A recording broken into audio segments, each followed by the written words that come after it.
Muy buenas noches, muchísimas gracias por estar con nosotros una noche más de viernes, cuando hoy justamente es 25 de octubre de 2019. Les damos a todos ustedes la más cordial bienvenida a su programa, Especialistas Médicos al Cuidado de su Salud. Este mes de octubre pues estamos uniéndonos a la celebración de precisamente la lucha contra el cáncer de mama a nivel mundial, un problema de salud también muy serio pues para las mujeres y para los varones, pero bueno, este programa se suma a este gran esfuerzo. Y recuerde usted que Especialistas Médicos al Cuidado de su Salud es el único programa del género médico en llevar para todos ustedes información de calidad, en voz de expertos especialistas calificados y certificados para toda la República Mexicana y para varias ciudades del extranjero, de tal forma que bueno, agradezco a quienes en este momento se están enlazando a través de nuestro portal en www.emcs.com.mx, asimismo en Facebook Live, en revistasinrecreo.com, en Especialistas Médicos al Cuidado de su Salud. Y bueno, pues recuerde usted compartir nuestro programa para que cada vez lleguemos a más personas durante esta hora de transmisión. Síganos también en nuestro canal de YouTube, en Especialistas Médicos. Y bueno, pues a partir del programa de la semana pasada, transmitiendo también en radio digital, en revistasinrecreo.com, en donde también puede ir usted escuchando este importante programa que tenemos preparado para todos ustedes en esta noche. De manera que bueno, pues vamos a presentar precisamente a nuestros invitados de hoy. Quédese con nosotros, recuerde participar haciendo sus preguntas, comentarios y enviando pues todo lo que usted desee que demos lectura al aire, que puntualmente así lo haremos. Bienvenidos y vámonos a presentar a nuestros invitados, por favor.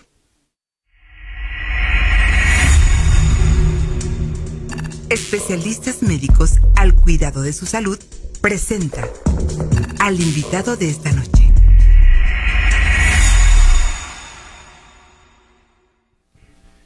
Pues esta noche tengo, como siempre lo he dicho, el gusto y de verdad que me lleno de mucho orgullo de tener aquí en nuestro estudio central de Revistas Sin Recreo, en primer lugar y en el orden que los voy a presentar, al doctor Miguel Hernández Castillo. Doctor, muy buenas noches, bienvenido nuevamente, doctor. Buenas noches, muchas gracias, ya es un honor estar aquí con ustedes y sobre todo con este grupo de invitados, el doctor Jorge, que un gran personaje que nos visita hoy, de verdad que nos vestimos de gala. Sin duda, gracias. Creo que es una de las cosas que precisamente debo comentar para todos ustedes, porque bueno, en anteriores ocasiones hemos contado con la valiosa presencia del doctor Miguel Hernández Castillo, también del doctor Samuel Jonathan Morgado Vázquez, que son especialistas, pues, neurocirujanos. Pero esta noche tenemos con nosotros al doctor Jorge Arturo Santos Franco, quien además de todo, en primer lugar debo decirles que le aprecio de verdad, doctor Jorge, que haya hecho usted un espacio, no nada más en su agenda de trabajo, sino también en las múltiples actividades personales para estar aquí con nosotros. Sea usted bienvenido y bueno, pues siéntase en casa, como siempre lo hemos dicho para nuestros invitados, doctor. Muchas gracias por la invitación, me siento en casa. Muchas gracias. Y doctor Samuel Jonathan Morgado Vázquez, que ya también ha estado por aquí con nosotros compartiendo este estudio, esta mesa pues de discusión donde tratamos temas muy importantes relacionados pues en este caso con la neurocirugía. Pues muy buenas noches de nueva cuenta, doctor. Buenas noches, estamos muy contentos de estar aquí acompañados del doctor Santos, que nos está honrando con su valiosa presencia. Claro, fíjense que esta noche para todos quienes están justamente siguiendo nuestra transmisión, pues vamos a abordar un tema, un problema de salud precisamente como son los accidentes o problemas cerebrovasculares, específicamente los que tienen que ver con la ruptura precisamente de los aneurismas. Y en este caso, bueno, pues sabemos, y lo voy a decir para todos ustedes, que nuestro invitado, en primer lugar, el doctor Miguel Hernández Castillo, pues es neurocirujano también, ya pues con algunos años de haber pertenecido a las filas del Instituto Mexicano del Seguro Social, aquí en el Hospital General de Zona número 11 de Jalapa, además formador ya de muchas generaciones de médicos y seguramente también de neurocirujanos. Dentro de todo también el doctor Samuel Jonathan Morgado, también neurocirujano pues por especialidad, dedicado a la práctica privada y práctica institucional también, con mucha experiencia en este campo de trabajo. Y bueno, pues debo decirles para también ustedes que nuestro invitado, el doctor Jorge Santos Franco, Miren, en primer lugar, para nosotros es un verdadero honor y un orgullo. ¿Por qué razón? Se los voy a decir. Él acaba de recibir un reconocimiento internacional que le ha sido otorgado justamente en un país vecino, en Brasil, precisamente por ser el que más se llama diversores de flujo. Esto es una serie de, hablemos, aditamentos o instrumentos muy pequeñitos que van a las arterias cerebrales, pero bueno, él ha colocado un mayor número de diversores de flujo, que sobre todo, pues no nada más en México, en toda Latinoamérica, y por ende, quien tiene la mayor experiencia en este campo de trabajo, en la terapia endovascular.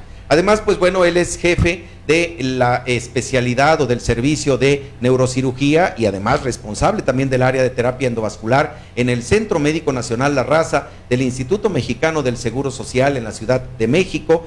Y bueno, pues esto de la premiación, doctor Jorge, pues es porque se cumplen los primeros 10 años en cuanto a diversores de flujo, tengo entendido, y creo que en este sentido, doctor, pues es un gran privilegio de verdad tenerlo con nosotros. Muchas gracias, para mí es un orgullo, un honor que estar invitado aquí en esta hermosa ciudad de Jalapa, aquí en el estado de Veracruz.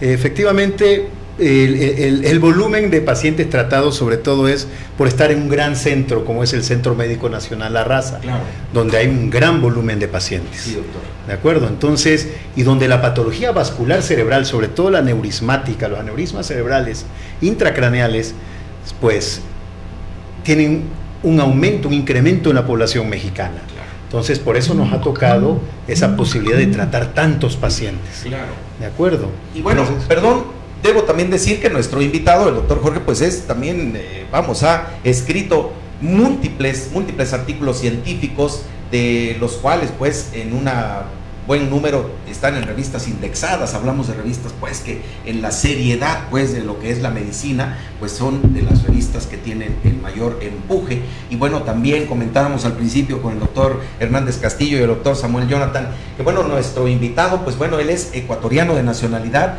pero además también con la nacionalidad mexicana. Primera vez que nos visita aquí en Jalapa, que sí, tenemos el orgullo y además de ser el primer programa de poderlo presentar en vivo y en directo para toda la República Mexicana y varias ciudades del extranjero, doctor. Me siento anonadado con estos comentarios suyos, doctor.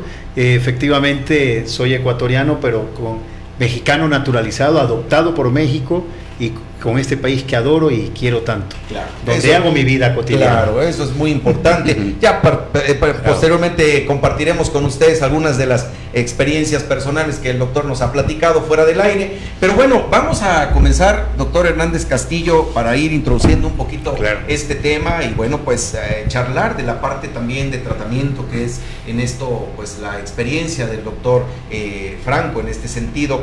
Hablar de aneurismas, ¿cómo entender para todos quienes ven nuestro programa en esta noche, doctor, qué es un aneurisma cerebral, cómo se forma o por qué una persona puede llegar a tener un aneurisma? Bien, un aneurisma es una dilatación de una arteria, específicamente en cualquier nivel, ¿no? Puede ser a cualquier parte del cuerpo. Pero hablando de dilataciones a nivel de las arterias cerebrales, pues es un problema muy grande porque lleva al sangrado, a la ruptura de esa dilatación. Es como formarse un saquito o un globito que tiene una pared en la parte más extrema, más acuminada, muy delgada, y que por la presión de la sangre que está fluyendo por ahí, en un momento dado puede romperse y provocar un sangrado con consecuencias a veces fatales, otras veces muy catastróficas, dejando secuelas muy importantes en las personas. Y hay diversidad de tipos, tamaños, localizaciones de estas malformaciones.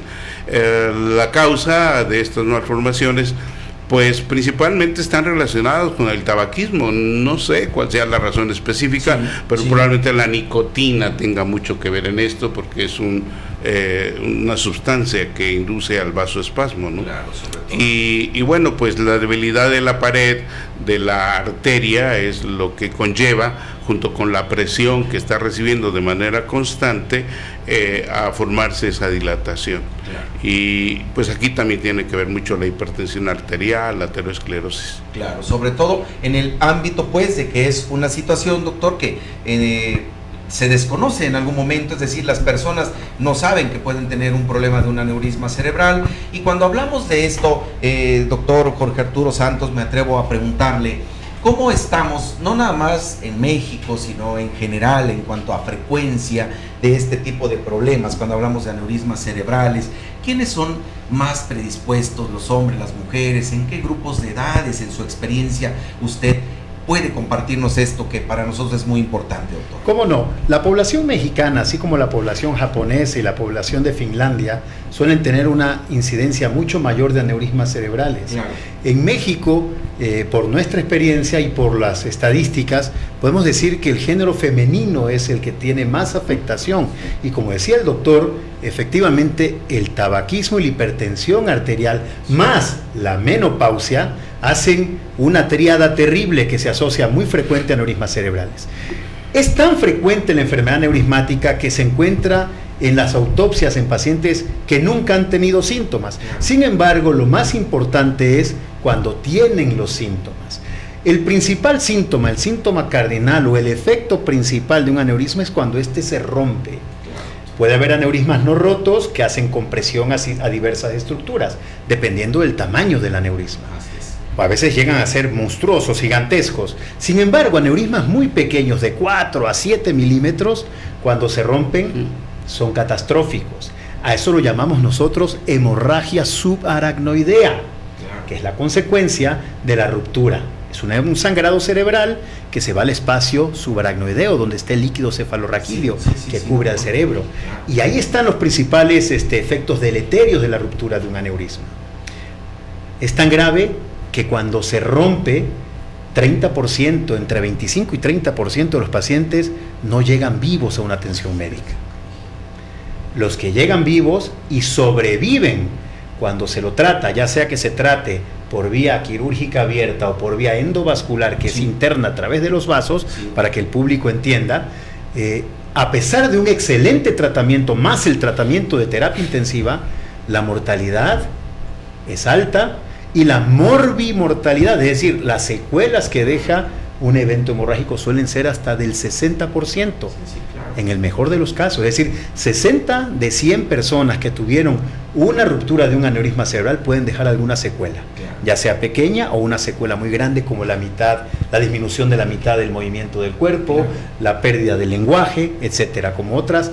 Es una de las patologías más catastróficas. Claro. Y doctor, generalmente esta parte se la pregunto porque muchas veces en el desconocimiento del propio paciente, de la propia familia, pues la expresión es: le dio una embolia cerebral, le dio, nunca dicen un accidente vascular cerebral, sino una embolia, o le dio menos una hemorragia. ¿Cuánto de todo esto, doctor, en la mayoría de estos enfermos o pacientes que llegan a tener precisamente un evento vascular cerebral puede corresponder a la ruptura de un aneurisma sin que necesariamente se hayan percatado? De 100 pacientes que tienen una hemorragia, un evento vascular cerebral, el 80% son isquémicos, es decir, se tapa una arteria, no es una ruptura. Y el 20% es hemorrágico. De ese 20%, un porcentaje muy alto es la hemorragia de pequeños vasitos por hipertensión arterial, no propiamente de un aneurisma intracraneal, sino de microaneurismas, que no son los aneurismas saculares que nos competen a la pregunta. Pero bueno, más o menos un 15% o 5% de estos pacientes puede ser una ruptura de un aneurisma cerebral con la consecuencia de una hemorragia subaracnoidea. Por supuesto, es decir, nada despreciable, siempre lo hemos dicho, que las estadísticas son números así muy fríos, pero al final de cuentas, el hecho de estar dentro precisamente de esa estadística, pues no es nada deseable, y muchísimo menos tratándose de una enfermedad que deja secuelas, como bien lo comenta nuestro invitado, el doctor Jorge Santos Franco, precisamente secuelas que pueden acabar pues con la calidad de vida de las personas, y en muchos de los casos inclusive no dar oportunidad de que alguien que sufre una ruptura de un aneurisma pueda llegar justamente a atención médica a algún hospital. Y bueno, doctor Samuel Jonathan, yo quiero preguntarle para que no piensen que lo dejamos así como que muy a la orillita, doctor. En cuanto a los aneurismas que con más frecuencia se encuentran, ¿cómo está esto? Si hay alguna clasificación, ¿cuáles aneurismas son más frecuentes en el ámbito de la atención que, bueno, ustedes le brindan a los pacientes, doctor? Bueno, los aneurismas, hay diversas clasificaciones que pueden ser de acuerdo a su tamaño. Tenemos aneurismas que le llamamos tipo blister, que son muy pequeñas. Tenemos aneurismas pequeñas, medianas, grandes y gigantes, dependiendo del tamaño. Las gigantes van a ser mayores de 25 milímetros, las grandes de 15 a 25, de 15 a 5 van a ser las medianas y las pequeñas menores de esto. Eso es de acuerdo al tamaño. Y de acuerdo a su forma, tenemos los saculares, que son los más frecuentes. El 85% son saculares, como su nombre lo indica, parecen un saco, una dilatación. Es el aneurisma que clásicamente, si nosotros lo buscamos en internet, es el que vamos a ver, pero también los hay fusiformes, en los cuales es una dilatación un poco más grande de la pared completa del vaso. Son totalmente diferentes, como si fuera un cheto, por así decirlo, algo así, sin una forma, por eso le decimos fusiforme. Y también los tenemos por causas infecciosas, que los llamamos micóticos, que no necesariamente tienen que estar relacionados a alguna infección por hongos, puede ser por virus, bacterias, etcétera. Y también hay las que son de origen traumático, ¿ok? En donde hay una debilidad de la pared y entonces esto causa la dilatación. Esas serían las clasificaciones que ocupamos con mayor frecuencia. Es decir, varias formas en las que este problema de los aneurismas cerebrales se puede llegar a presentar. Fíjense que algo muy importante que quiero dejar antes de irnos al primer corte es conocer, y como ya lo decía también el doctor Santos Franco, pues que las mujeres son las que llevan, pues, sin una ventaja, son las que con más frecuencia llegan a padecer este tipo de problemas. También conoceremos, de acuerdo a esta clasificación, quiénes padecen más frecuentemente qué tipos de aneurismas, ¿no, doctor Jonathan? Porque bueno, esto es importante saberlo, pero yo quiero volverles a hacer la invitación para que nos envíen sus preguntas, sus comentarios o sus inquietudes, y justamente le demos lectura en el chat que tenemos en vivo para todos ustedes. Tenemos que hacer un primer corte, el tiempo se nos va muy rápido, pero estamos de regreso con todos ustedes en breve. No se vaya y mándenos sus preguntas, por favor.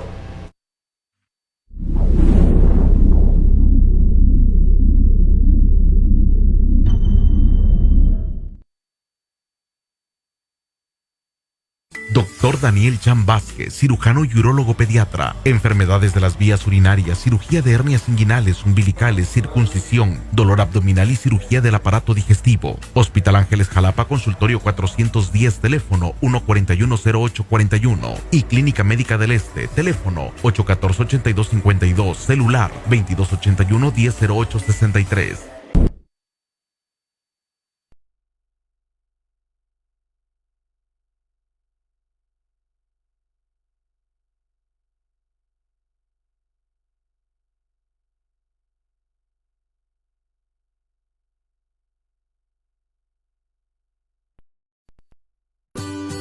Tener una mascota es genial.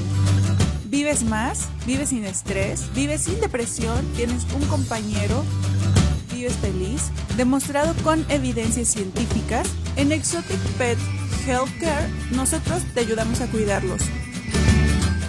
Tenemos especialidad en animales exóticos.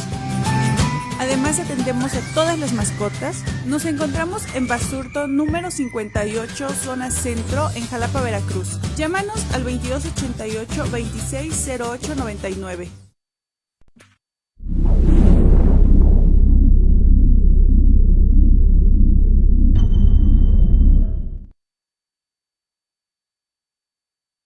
Doctor Daniel Chan Vázquez, cirujano y urólogo pediatra, enfermedades de las vías urinarias, cirugía de hernias inguinales, umbilicales, circuncisión, dolor abdominal y cirugía del aparato digestivo. Hospital Ángeles Jalapa, consultorio 410, teléfono 141-0841 y Clínica Médica del Este, teléfono 814-8252, celular 2281-100863.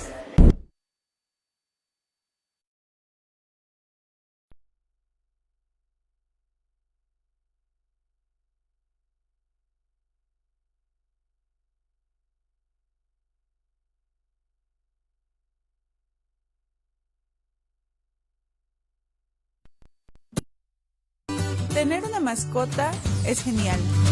Vives más, vives sin estrés, vives sin depresión, tienes un compañero, vives feliz. Demostrado con evidencias científicas, en Exotic Pet Healthcare nosotros te ayudamos a cuidarlos. Tenemos especialidad en animales exóticos. Además atendemos a todas las mascotas. Nos encontramos en Basurto número 58, zona centro, en Jalapa, Veracruz. Llámanos al 20... Estamos de regreso con todos ustedes en su programa Especialistas Médicos al Cuidado de su Salud. Yo soy el doctor Rafael Aguirre Cardosa, gastroenterólogo endoscopista. Y bueno, pues esta noche, la verdad, en un programa muy interesante, en donde estamos charlando precisamente del tratamiento endovascular de la ruptura de los aneurismas cerebrales, un tema, un problema de salud que ya lo comentaban aquí nuestros invitados, expertos invitados en esta materia, pues sí frecuente, en donde la gran mayoría de las ocasiones las mujeres se ven más afectadas que los varones. Pero bueno, antes de irnos al corte platicábamos pues precisamente de la diversidad de este tipo de aneurismas, de estas pues malformaciones arteriales que hay a nivel cerebral, y en un momentito más abordaremos pues quiénes en el ámbito de mujeres o varones llegan a padecer tales o cuales aneurismas con mayor frecuencia. Quiero agradecerles a todos quienes están siguiendo nuestra transmisión, precisamente agradecerles ese interés por nuestro programa, al maestro Luis Gerardo Martínez, a Fanny Castro, a Abigail Bello, a Ingrid Daniela que manda saludos, a los doctores muchas gracias, a la química Olga Lidia, Fanny Castro que manda saludos, a la doctora Minerva Pérez, dice excelente tema, gracias a todos los médicos y a todas las personas que están siguiendo nuestra transmisión, a Marta Guerrero, a la doctora Marilú Tello Pérez, colaboradora de este programa y también pues bueno, ardua y asidua seguidora de nuestro programa, Claudia Robles Chaires también, muchas gracias, a María del Carmen Fortuny que dice excelente tema, y bueno, pues creo que es un tema muy importante. Justamente estábamos fuera del aire cuando comentábamos que la gran mayoría puede llegar a sufrir un problema de esta naturaleza, y bueno, pues desde un dolorcito de cabeza hasta situaciones que pueden tener verdaderamente un impacto mayor. Doctor Samuel Jonathan, preguntaba yo antes de irnos al corte, pues con relación a esto de, más que de la clasificación propiamente de los aneurismas, doctor, ¿hay cierta predilección, vamos a llamarle, de algún tipo de aneurisma por el sexo, o el género femenino o el masculino, o esto ya lo padecen de manera similar ambos géneros? ¿Cómo, en cuanto a la experiencia que tiene, se presentan estos problemas, doctor? A nivel internacional está reportado que es más frecuente en mujeres y en pacientes que tienen algunos problemas como trastornos de la colágena, claro. En el caso de pacientes con síndrome de Marfan, en los pacientes que tienen déficit de antitripsina 1, en pacientes que tienen tabaquismo por un proceso inflamatorio que hace que se depositen macrófagos y eso debilita la pared. Está totalmente descrito el hecho de que al debilitar la pared pues se provoca esta herniación anormal de una de las capas de la pared del vaso, sí. Y se provoca el saco. Principalmente es eso, y factores genéticos es más frecuente si tienes algún familiar que ya tuvo este problema, que tú lo puedas llegar a padecer. Pacientes con poliquistosis renal también son más propensos a tenerlo, y en este caso la recomendación es que si tienes algún familiar de primer grado que ya tuvo este problema, sería bueno hacerse algún estudio para poder detectar a tiempo y poder hacer un diagnóstico temprano y obviamente un mejor tratamiento para tener un mejor pronóstico. Claro. Y doctor Jorge Arturo Santos Franco, cuando hablamos de precisamente la manera en la que pues más que se hace el diagnóstico, creo que la parte en donde usted interviene generalmente es cuando ya ha habido un problema o cuando se ha detectado una situación de estas a nivel cerebral. Pero ¿qué es lo que el paciente le manifiesta a usted? Es decir, ¿qué le llega diciendo? ¿Cómo se lo canalizan? ¿Cómo se lo refieren?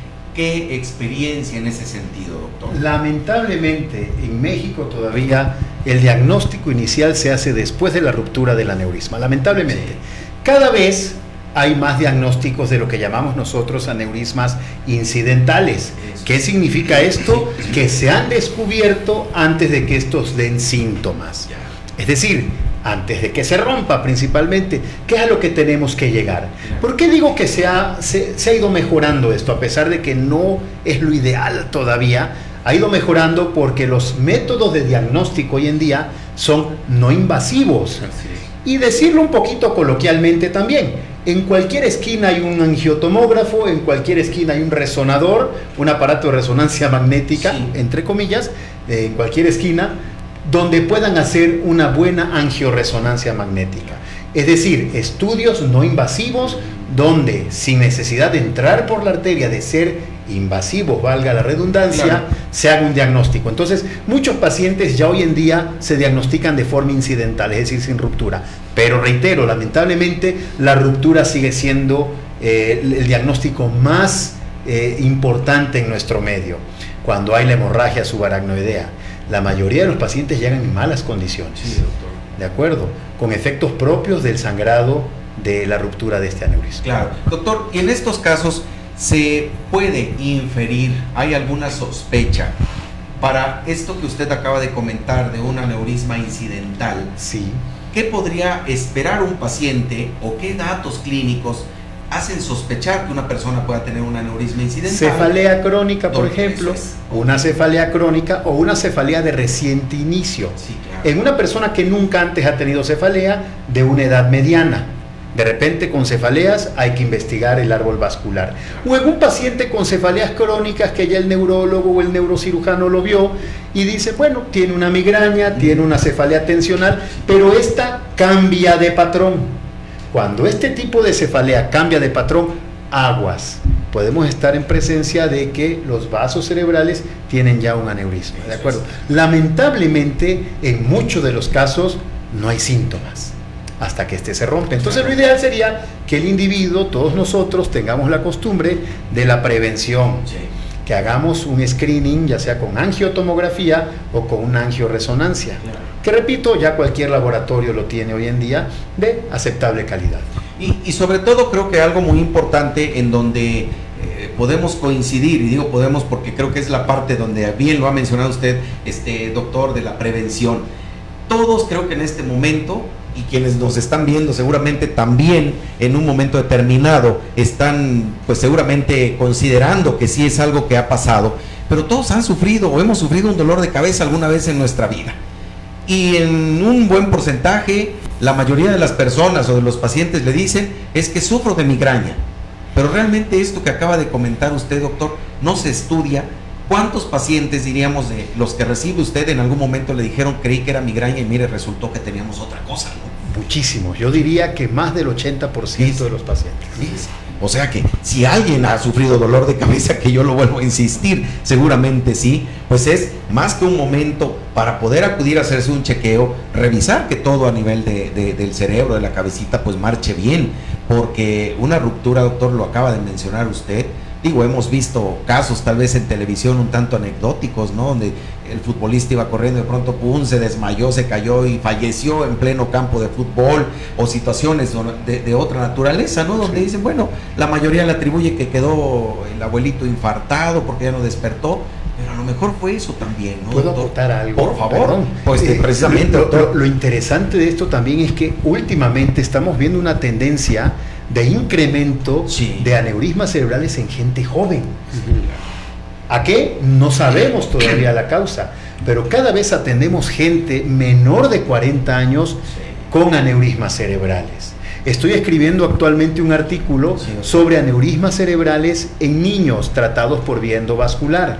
Tenemos una serie de casos muy interesantes. Si bien mi hospital, que es el hospital de especialidades del Centro Médico Nacional La Raza, vemos adultos, me toca con todo amor y cariño atender pacientes pediátricos de neurocirugía pediátrica del Hospital General del Centro Médico Nacional La Raza. Entonces, tenemos también una casuística importante de niños con problemas vasculares cerebrales, de los cuales no es despreciable ya el número de aneurismas cerebrales. Lo que antes era más infrecuente, cada vez lo estamos viendo con mayor frecuencia en niños y sobre todo en adultos jóvenes, menores de 40 años de edad. O sea, en una situación generacional de inicio y en etapas productivas muy importantes. Efectivamente. Doctor, y en el caso de los pacientes pediátricos, vaya, los niños que en apariencia pues nada más pudieran llorar del dolor o alguna manifestación, los papás comentan que se quejaban de algo, o cuál fue la situación por la que acudieron? Llama la atención que en el grupo pediátrico suelen ser aneurismas grandes o gigantes, es decir, que superan los 20-25 milímetros. Y los principales síntomas, más que ruptura, son por compresión de estructuras vecinas, es decir, de nervios craneales, principalmente los nervios que movilizan el ojo, ¿de acuerdo? Provocando un síndrome de una oftalmoplejía, o compresión de estructuras de la corteza cerebral que debutan con epilepsia. Es diferente la forma de empezar en relación a los adultos. Sin embargo, en niños, y reitero, en pacientes jóvenes, estamos viendo más incidencia de aneurismas que años atrás. Claro. Y esos son los casos que decía el doctor Morgado, que hay que tomar atención. Son los casos que llamamos nosotros que se heredaron. Cuando una persona joven tiene una patología de se recomienda que sus hermanos, sus padres, y cuando tengan descendencia, se hagan estudios no invasivos, que son muy buenos, reitero, para diagnosticar aneurismas cerebrales sin necesidad de invadir o picar las arterias, ¿de acuerdo? Pues eso es una información muy importante. Sí, doctor Hernández Castillo, adelante. El doctor Santos nos está informando. Sí, es una situación bastante alarmante, de alguna manera, por decirlo así, porque aunque yo soy un neurocirujano ya de la vieja guardia, en este tiempo ver un problema en un pequeño, pues lo que menos pensaba uno era un aneurisma, tal vez pensaría uno en una malformación congénita, que es más usual a pensar en un aneurisma, porque es una gran diferencia, un aneurisma de una malformación, ¿sí? Y que de veras, qué tremendo es conocer esto, porque lamentablemente, si no se descubren a tiempo, pues van a debutar con una hemorragia, y una hemorragia puede ser fatal, o puede dejarle secuelas perdurables para el resto de su vida. ¿Y qué pasa con un pequeño? No por menospreciar a la vida de las personas como su servidor, ¿no?, que ya tenemos ciertos años, ¿no?, pero la vida es valiosa en cualquier tiempo, pero más en un niño. A una persona ya muy longeva, que le da algo así, que bueno, ya tiene 90 o más años, bueno, pues ya no va a sufrir tanto como un pequeño que a los 10, 12 años quede paralizado por el resto de su vida, ¿no?, con un problema muy serio. Bueno, y ahora algo ventajoso que le estamos viendo esto, lo que el doctor Santos tiene una gran experiencia y que se inició hace 30 años aproximadamente en Rusia, ¿verdad?, por Sirvenko, algo así. Fyodor Servinenko, el empezar a trabajar con una terapia endovascular no invasiva, no hacer una craneotomía, porque si descubríamos estos problemas sin que hubieran sangrado y meterlos a una cirugía, a veces resultaba muy problemático hacer una cirugía en una persona que no tenía ningún problema. Podía morirse o podía salir completamente vegetal o con una serie de secuelas por la naturaleza misma del procedimiento. Ahora, con la terapia endovascular esto ha cambiado mucho, y qué bueno, porque se pueden descubrir y se pueden tratar a tiempo. Muy bien por ese artículo. Y yo creo que es algo también muy importante, porque llama la atención en este sentido, doctor Santos Franco.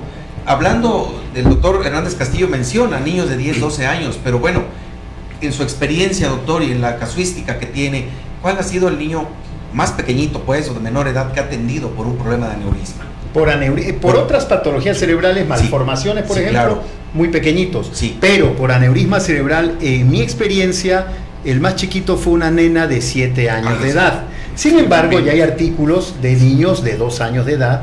Yo no he visto nunca un aneurisma cerebral de un niño de 2 años. La más joven fue de 7 años, pero ya hay escrito en la literatura. ¿De acuerdo? Realmente no es tan frecuente como en los adultos y en los pacientes mayores de 40, 50 años de edad, pero cada vez estamos viendo con más frecuencia, y en adultos jóvenes. Sobre todo. Y lo que comentaba hace un momento precisamente el doctor Santos Franco, relacionado con la manera de llegar al diagnóstico como tal, yo en este sentido sí le quiero preguntar al doctor Samuel Jonathan Morgado, precisamente, pues a grandes rasgos, doctor, de cuántos métodos diagnósticos pues se vale un neurocirujano en un momento determinado para justamente hacer un diagnóstico de aneurisma cerebral, si no incidental, roto en un momento dado, antes de que, bueno, pues precisamente el doctor Santos Franco nos comparte esa experiencia relacionada con el manejo endovascular de este tipo de problemas, doctor.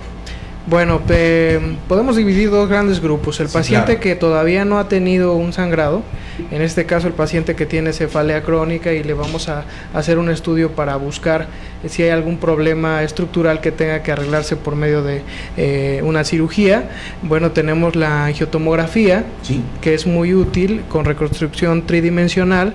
Es un método no invasivo, como lo comenta el doctor, en donde se hace una reconstrucción, como vamos a ver una imagen en un momento, de los vasos del paciente, y podemos hacer un diagnóstico. La angioresonancia, que es una resonancia magnética también, claro, donde podemos hacer una reconstrucción de los vasos.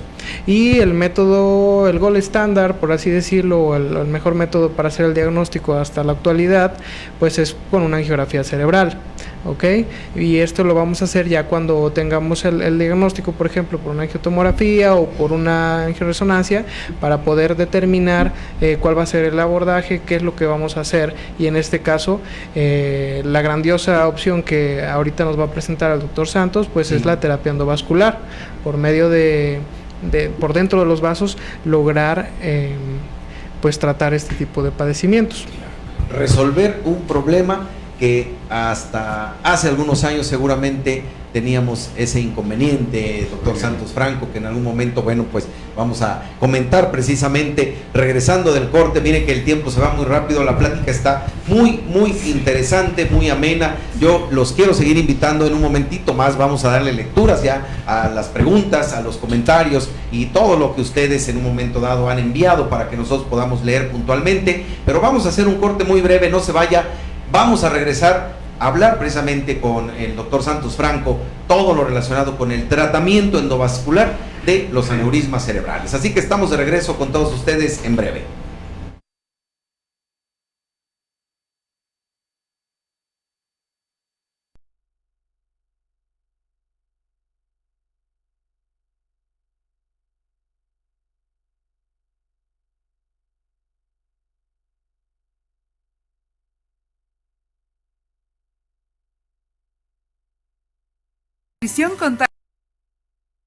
Y colonoscopía. Clínica Médica del Este. Gobernador Herrera Tejeda, 121.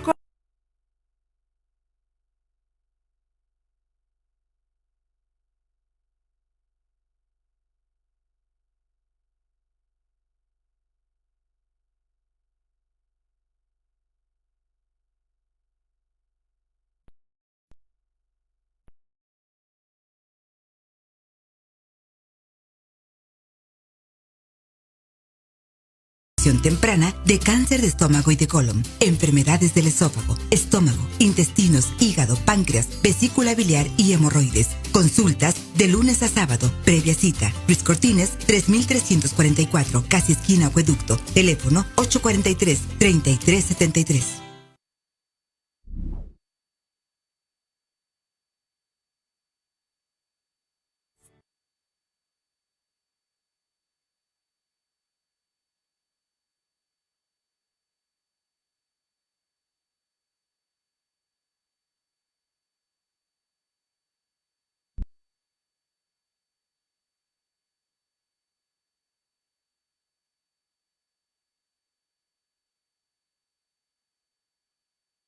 Doctora Verónica López Espinosa, pediatra gastroenteróloga. Atención de niños con problemas de reflujo gastroesofágico, gastritis, estreñimiento, dolor abdominal y desnutrición con talla baja. Endoscopía y colonoscopía. Clínica Médica del Este. Gobernador Herrera Tejeda, 121, Colonia Federal. Teléfono 814-8252 y 2281-100583.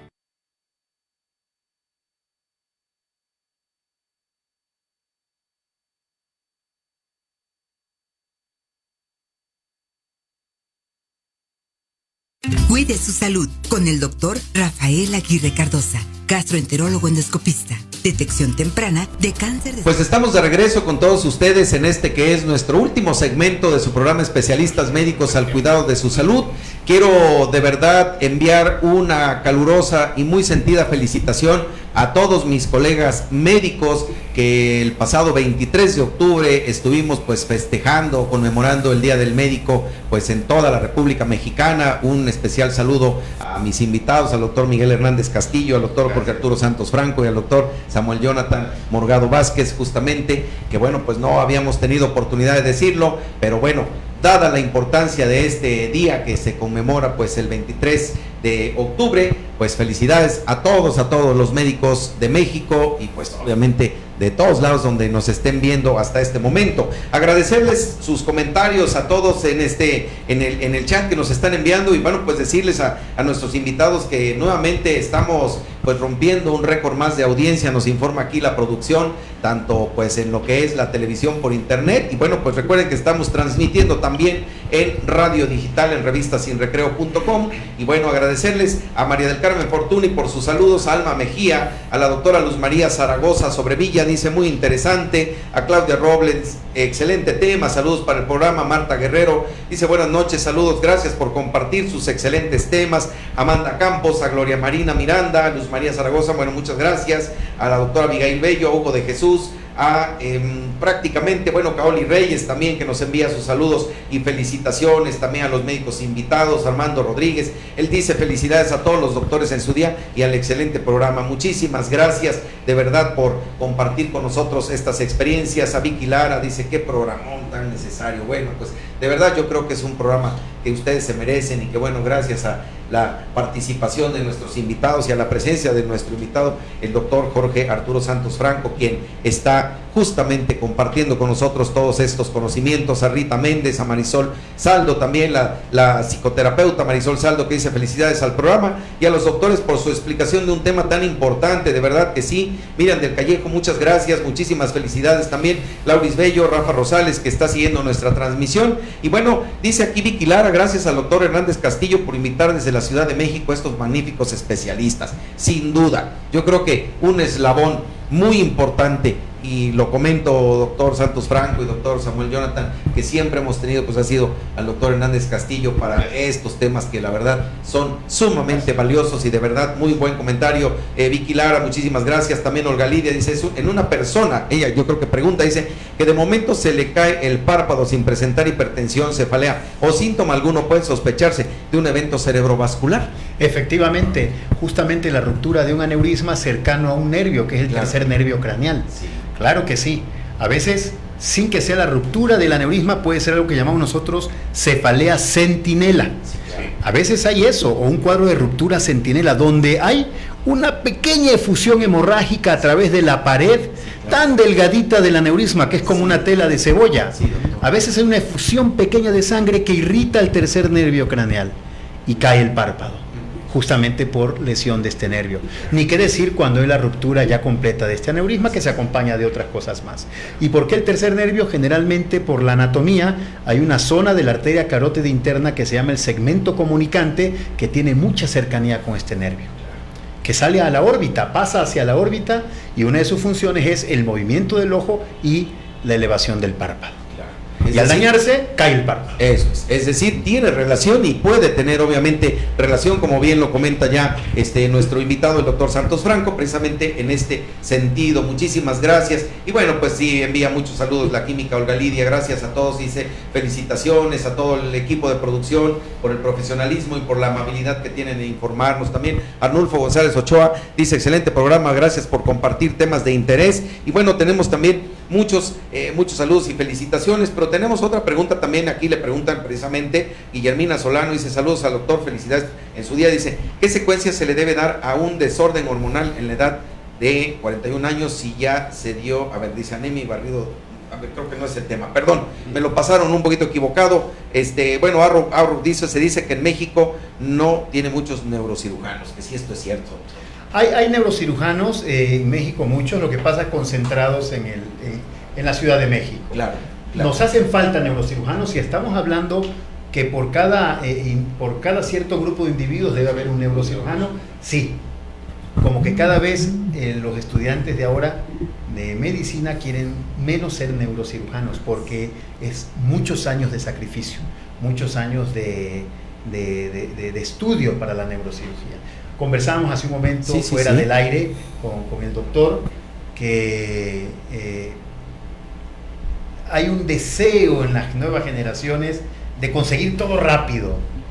Toda la información está en el celular, todo está a la mano hoy en día. Sin embargo, el conocimiento y la práctica se adquiere poco a poco y con años. La neurocirugía en este país dura 5 años. La especialidad de terapia endovascular 2 años más. Entonces no es atractivo para las generaciones actuales. Ya llevamos 7 más la el estudio de universidad, medicina, efectivamente. más todo lo que viene. Así es. Yo lo recuerdo mucho en la época de residente, ¿no? El neurocirujano era el último en salir del hospital. Es más, nunca salía, porque las cirugías eran acto seguido y se quedaban. Pues, aparte que las cirugías son largas. Sí, por supuesto. La ventaja de la terapia endovascular neurológica a la que nos estamos enfocando, sí, y nos doctor, vamos a conversar en un momento más, claro, es que es rápida en relación a la cirugía tradicional. Claro. No quiero decir con esto que sea mejor. Hay indicaciones específicas a quienes podemos embolizar, que se llamaría así al manejo endovascular, y a quienes podemos hacer craneotomía tradicional para el clipaje. Hay algo interesante, voy a robarme un minutito rápido, perdón favor, que les robe el tiempo al aire. Adelante. La neurocirugía realmente adquirió una preponderancia y un desarrollo fantástico a finales de los 70, inicios de los 80, donde se introdujo la microcirugía, donde, si bien el abordaje era en el cráneo, la introducción del microscopio quirúrgico y los materiales de microcirugía dieron mejores resultados. Había un aforismo muy antiguo que decía coco abierto, coco podrido, o coco muerto. Perdón por utilizar ese aforismo tan vulgar, pero así se decía.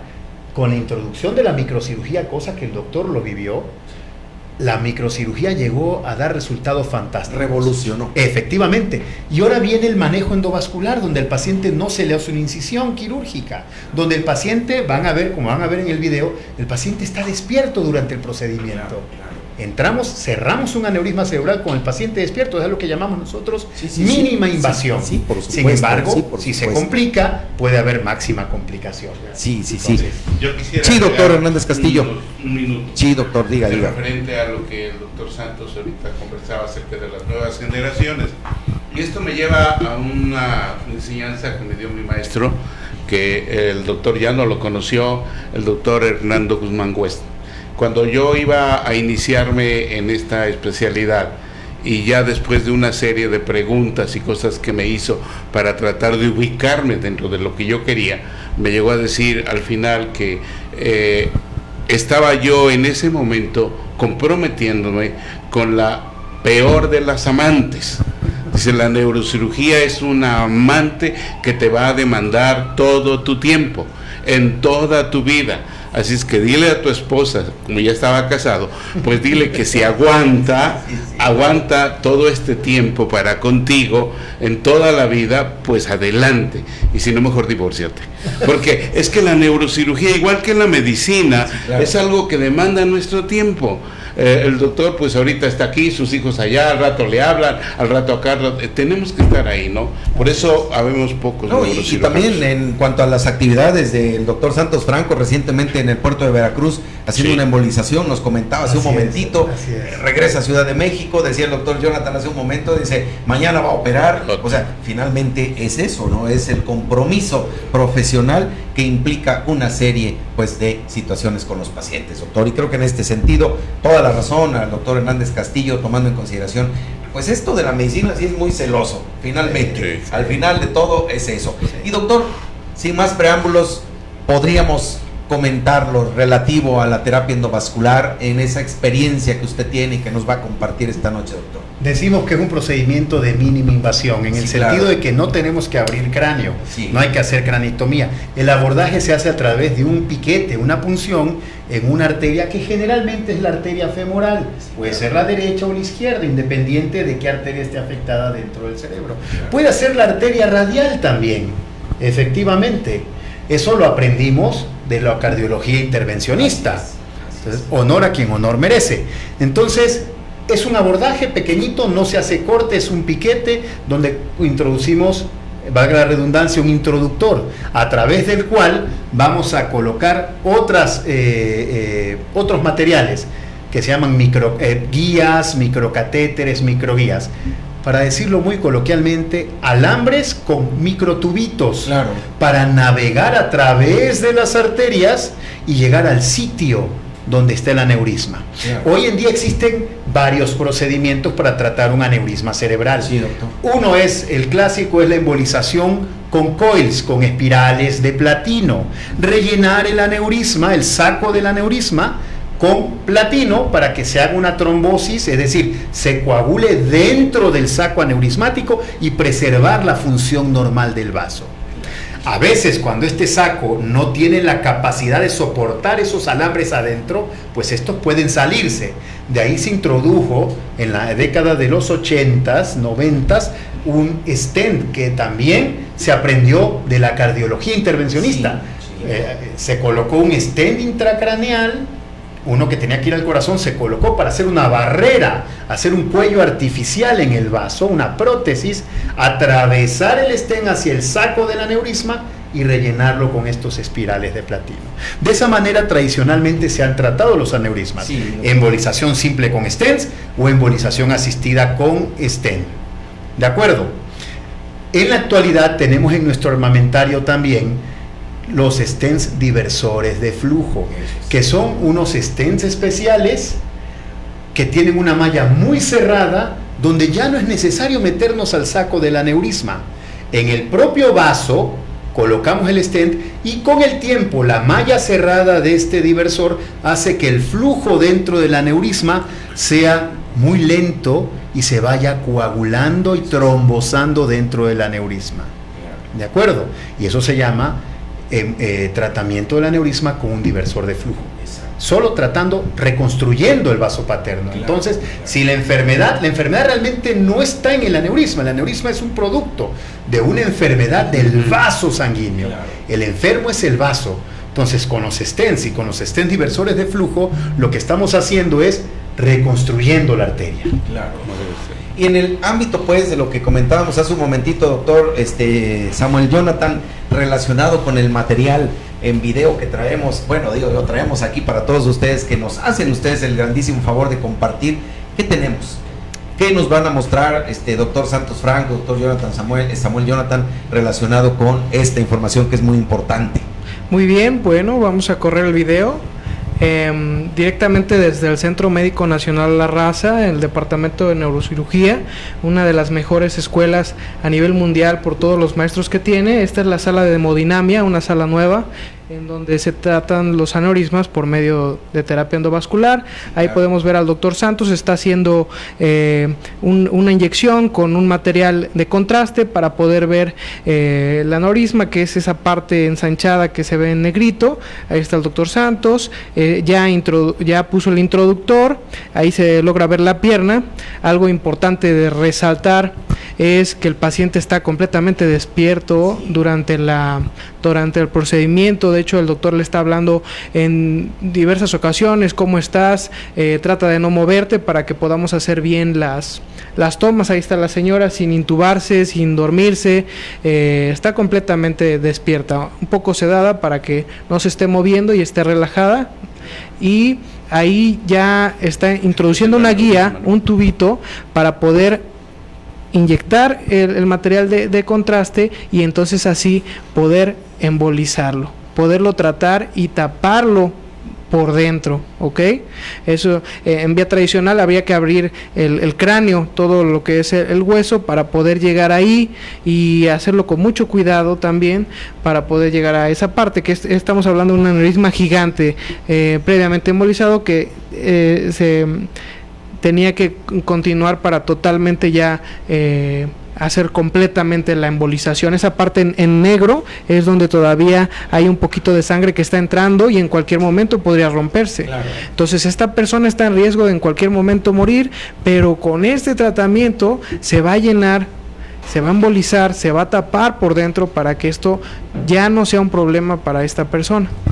Pues es muy interesante esa, pues no nada más la explicación, sino la manera, pues, en la que este procedimiento se lleva a cabo. Creo que es una de las, como bien lo mencionaba el doctor Samuel Jonathan, la mejor escuela, pues, para tratar este tipo de situaciones. Es el lugar en donde se realizan más procedimientos, definitivamente a nivel, yo creo, no solamente de aquí, sino del mundo. Yo hice el internado en Houston, sí, claro. Ahí estuve también, lo hacían allá, la terapia endovascular, pero el número que se hace en la raza es muy grande. Hay años en los que se llegan a hacer de 150 a 200 procedimientos por año, lo cual es un número bastante grande por la alta cantidad de pacientes que hay en ese centro.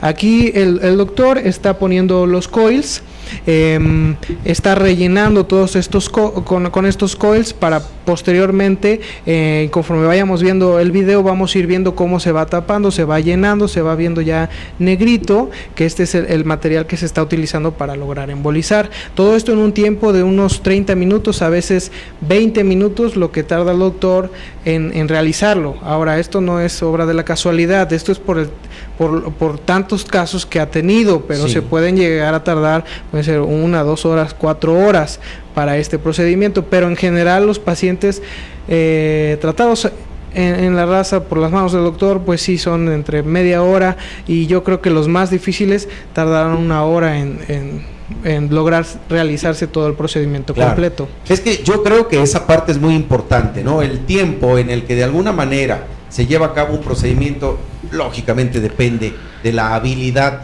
que hay para el abordaje arterial, para llegar al punto exacto, y sobre todo hacerlo prácticamente, doctor Santos Franco, como un procedimiento de rutina. Creo yo que ya en manos expertas es eso, creo, ¿no? En esa imagen ya podemos ver completamente, sí, si se dan cuenta, ya completamente embolizado. Ya ahí está el doctor haciendo los últimos disparos para poder ver cómo ya está excluido de la circulación, sí, totalmente el aneurisma, ya no pinta de negro, está completamente pues resuelto el problema. El paciente está curado, puede regresar a sus actividades normales pues en muy poco tiempo. Realmente la recuperación es bastante rápida. Claro. Y doctor Santos Franco, en esa experiencia que usted tiene, yo le haría 2 preguntas muy importantes. Primero que nada, ¿cuál es la sensación de saber que está un paciente en sus manos, pues un paciente al que tiene usted exactamente con un tubito que tiene otros canales adentro en el cerebro, y que prácticamente en sus manos está que este paciente sobreviva sin mayores secuelas, o que en un momento dado hubiera una complicación también derivada del propio procedimiento? ¿Cuál es esa sensación, esa experiencia, doctor? La experiencia nos ha enseñado de que es un procedimiento seguro, sí, el manejo endovascular, que mientras más años pasen y más pacientes tengamos, pues por supuesto la experiencia es mayor. La sensación que me da hoy en día es un gusto enorme de tratar a un paciente. Sí, claro. Es la pasión y el amor con que uno trata, que como cuando se abría la cabeza igualito, sí, la pasión y el amor con que uno trata a los pacientes, que en cualquier momento, que en fracción de segundos podemos romper ese aneurisma. Una de las complicaciones más graves que suceden en este procedimiento, que es de mínima invasión, es que durante la embolización, sí, rompamos el aneurisma cerebral. Eso se acompaña de una mortalidad del 60%. Tenemos la fortuna de que en el último año hemos tenido una sola complicación de ruptura. En los últimos 3 años, en los últimos 5 años hemos tenido 4 rupturas de aneurismas, de los cuales lamentablemente una paciente falleció y las otras 2 se pudieron embolizar, claro, pero 2 quedaron con secuelas severas. Es decir, que cuando se complica el manejo endovascular es grave. Gracias a la tecnología y a la experiencia podemos decir que menos del 2% de los pacientes se van a complicar con el manejo endovascular. Claro. Entonces esa es la sensación de que estamos con la responsabilidad de la vida de alguien y el gusto y la pasión de hacerlo. Claro. Siempre respetando al individuo que está bajo las sábanas, dándonos su vida, claro, ofreciéndonos su vida. Claro. Y doctor, una vez que un procedimiento de esta naturaleza se ha concluido exitosamente, ¿qué se espera pues en cuanto al pronóstico, la evolución de ese paciente? ¿Se reintegra a su vida normal?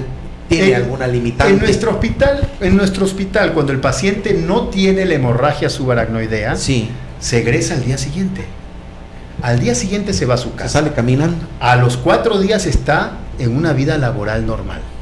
Si el paciente ya tuvo ruptura previamente, tuvo una hemorragia subaracnoidea, depende de la condición en que esté, claro, por supuesto, y depende de la ruptura. Ahí sí generalmente dejamos que pase el periodo que llamamos nosotros de vasoespasmo. La sangre que se regó en el espacio subaracnoideo puede provocar infartos cerebrales incluso hasta 21 días después.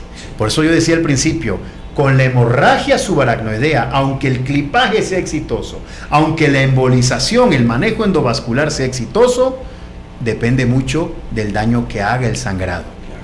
¿De acuerdo? Por eso lo ideal es mejor tratar a los pacientes antes de que se rompan. Por supuesto. Recomendación, que se estudie una persona mayor de 40 años, si es hipertenso, si es fumador, con más razón todavía, que se haga un estudio de angiotomografía o angioresonancia con cierta frecuencia.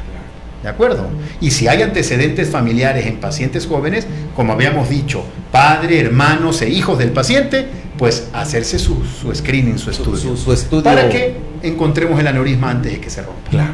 Y sobre todo el pronóstico pues sea muchísimo más favorable. Mire que muy favorable. 24 horas estar saliendo del hospital, 3 a la semana, estar reintegrándose a sus actividades laborales sin mayores problemas, pues bueno, creo yo que es una gran ventaja y garantía. Pues miren que la verdad pues tema y este problema pues del que hemos charlado esta noche cuando hablamos justamente de los problemas de la ruptura de los aneurismas, es un tema muy apasionante, sobre todo por cómo ahora se está resolviendo toda esta problemática. Yo quiero de verdad aprovechar el tiempo que nos pueda regalar un poquito la producción de nuestro programa, debido a lo interesante que de esta charla ha emanado también, pues para darle lectura, doctor, lo felicitan mucho pues aquí en nuestro chat, Miguel Izaguirre, bueno, él manda una pregunta, dice que si hay algún problema, dice, de realizarse una persona que después de caerse el párpado empieza a perder la visión de un ojo, que si son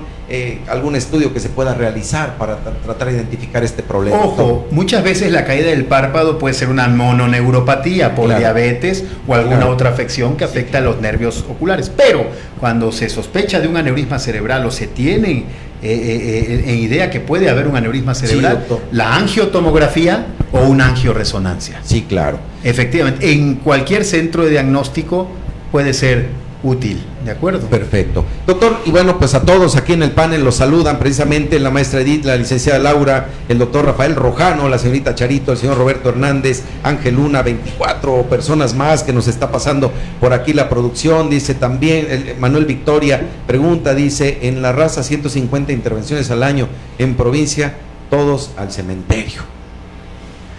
Atendemos a muchos pacientes referidos de provincia. Sí. Por ejemplo, nuestro centro tiene mucho movimiento en el manejo endovascular. Sí, claro. Lamentablemente hay algo cierto en lo que dice ahí, la atención debe ser lo más pronta posible. Tenemos una lista de espera larga de los pacientes que son incidentales. Así Ojalá es. No tuviéramos lista de espera. Sí, claro. ¿Qué quiero decir? Que se diagnostica el individuo e inmediatamente tratarlo. Lamentablemente no tenemos más espacio, a pesar de que tenemos 4 salas de hemodinamia y una sala de rayos X disponible para esto. Miren qué bonita sala que tenemos nosotros, la fortuna de trabajar en una sala muy bonita, y tenemos material en el Seguro Social. El problema es que muchas veces es subdiagnosticada la ruptura de un aneurisma cerebral.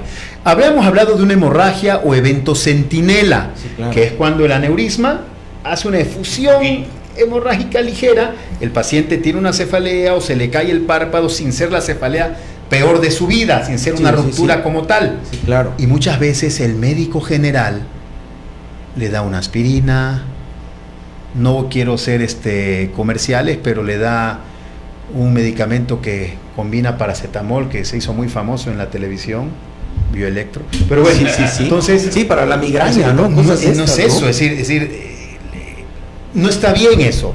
Él dice, es hipertensión, tómate este medicamento, y el paciente tiene una hemorragia subaracnoidea días o semanas después. ¿De acuerdo? Entonces, creo que tenemos que nosotros, los neurocirujanos, ser difusores, difundir este conocimiento, como lo estamos haciendo programa. Este programa es valiosísimo por eso. No porque nos invitan a nosotros, no alejados de total vanidad, sino más bien porque tenemos la fortuna de difundir el conocimiento. Entonces, a nuestros colegas médicos, que un dolor de cabeza no lo traten así nomás. Que no se le dé paracetamol. Efectivamente, ni mucho menos ácido acetilsalicílico. Ni mucho menos ácido acetilsalicílico. Por esa situación. Así Doctor, es. pues siguen las felicitaciones del psicólogo Mariano Aguilar, de la enfermera Rosa María, del doctor Luis Benítez, de la señora Anita Méndez, del periodista Raúl López, del doctor Contreras, del radiólogo Adrián López, de la señora María Luisa, del ingeniero Novas, de la sexóloga Marisol Saldo, del contador Armando Muñoz, periodista Nidia Sánchez de Ciudad de México, del ingeniero Manuel Victoria y amigos, y bueno, el ingeniero Wilfield también nos manda aquí sus saludos y felicitaciones, y dice que bueno, en un momento determinado también preguntaba sobre la terapia endovascular. Dicen personas que han jugado fútbol americano, ya que ellos presentan estallamiento de vasos sanguíneos debido a las múltiples contusiones, ¿no? Que en un momento dado ese es un tema interesante, claro. El traumatismo craneal múltiple o subsecuente y continuo en los pacientes, en los jugadores de fútbol americano, ¿no? Eso claro, es interesante. sobre todo. A Sergio Villalpando, al licenciado Raúl Barrientos, la doctora Gaby Bautista, Manuel Silva, la contadora Liliana Aguirre, el arquitecto Manuel Mata, y a todos de verdad quienes enviaron sus saludos, comentarios y felicitaciones. Por obvio de tiempo, y el tiempo siempre nos juega en contra, hoy tenemos que ir pues prácticamente cerrando nuestro programa, no sin antes, doctor Miguel Hernández Castillo, ¿cuál sería su mensaje final pues relacionado y para todo nuestro público con este problema de los aneurismas cerebrales y el tratamiento en la actualidad, doctor? Pues ya se habló de lo más importante, que es buscar la prevención de una ruptura, porque ese es el problema más fuerte, ¿no? Y como preguntaban ahí, en México en la raza 150 y aquí pues prácticamente no. Aquí hay algo que comentar y sin afectar a nadie. Hay mucha de burocracia dentro de la institución. Yo lo viví aquí cuando estuve, y pues muchas veces uno tiene que referir a estas personas a un lugar donde le van a dar el tratamiento correcto, y a veces hay mucha burocracia. Ojalá que quien se encargue de esto a nivel de cualquier institución evite todos esos retrasos burocráticos, ¿no? Es cierto, esto cuesta, y bueno, yo aquí le quiero preguntar al doctor, ¿cuánto cuesta una embolización? Así, tanto para la institución como en lo particular, porque bueno, ¿cuánto cuesta la vida? ¿Cuánto cuesta estar bien?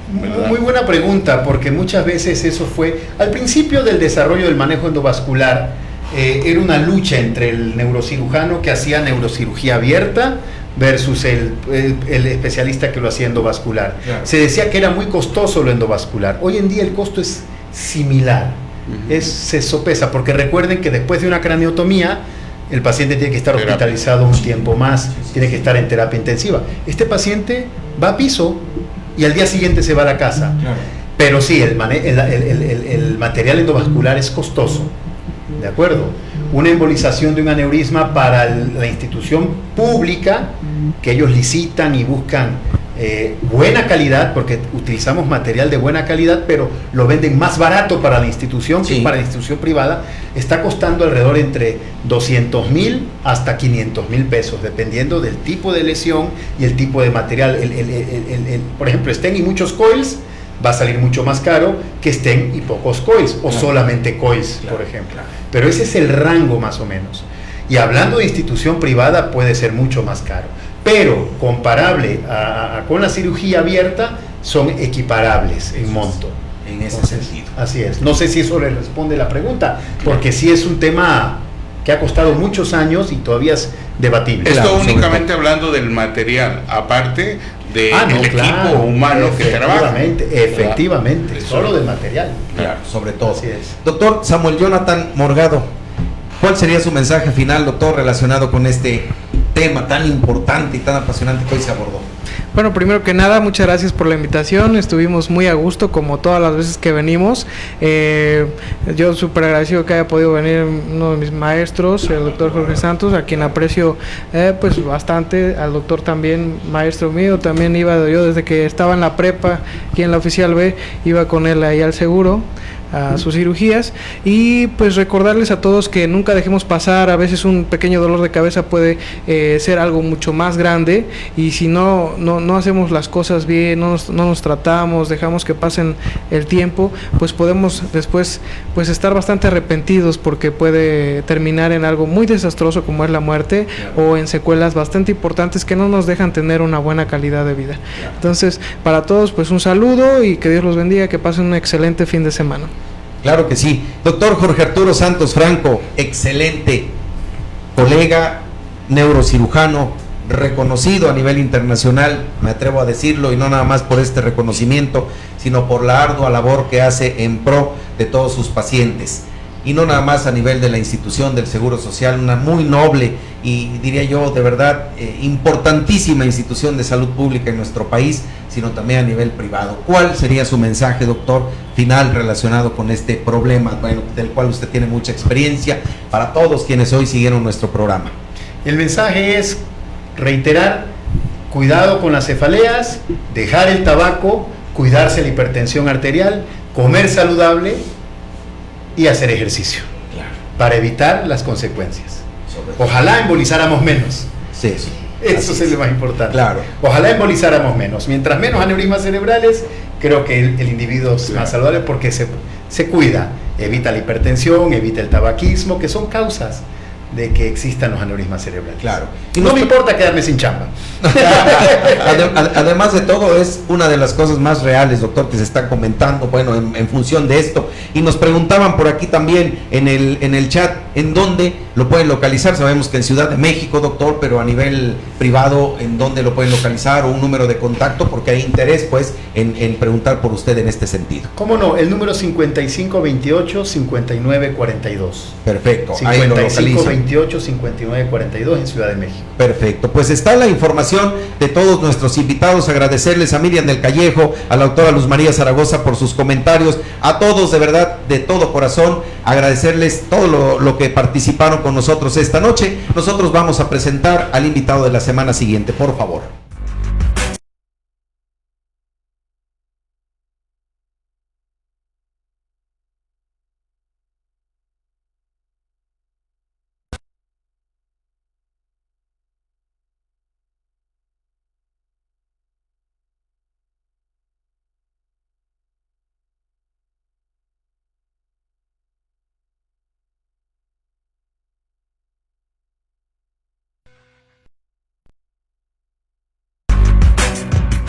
Especialistas médicos al cuidado de su salud presenta el tema de la siguiente semana.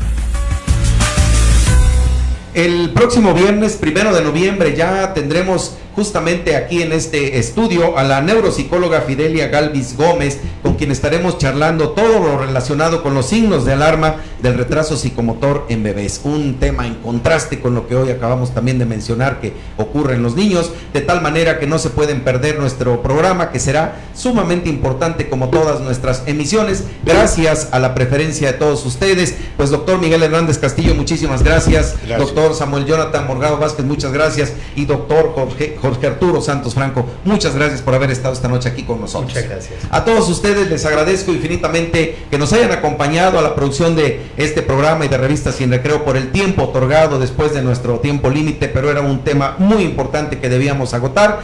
Gracias a todos ustedes. No olviden que ya este fin de semana cambiamos de horario. Nos vemos el próximo viernes en punto de las 8 de la noche, tiempo del Centro de México. Así que hasta la próxima semana y que tengan todos un excelente fin de semana precisamente. Hasta la próxima. Hasta luego.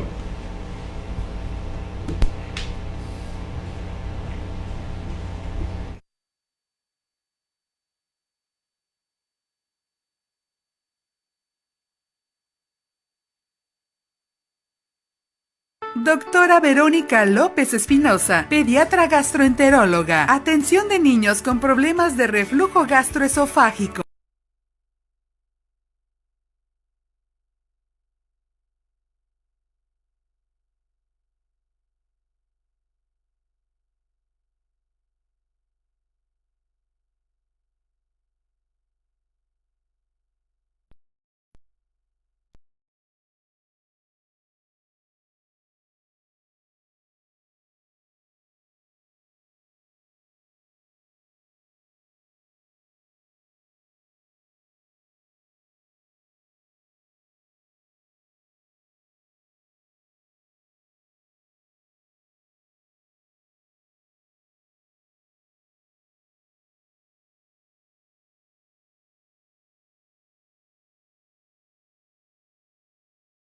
3344, casi esquina Acueducto. Teléfono 843-3373.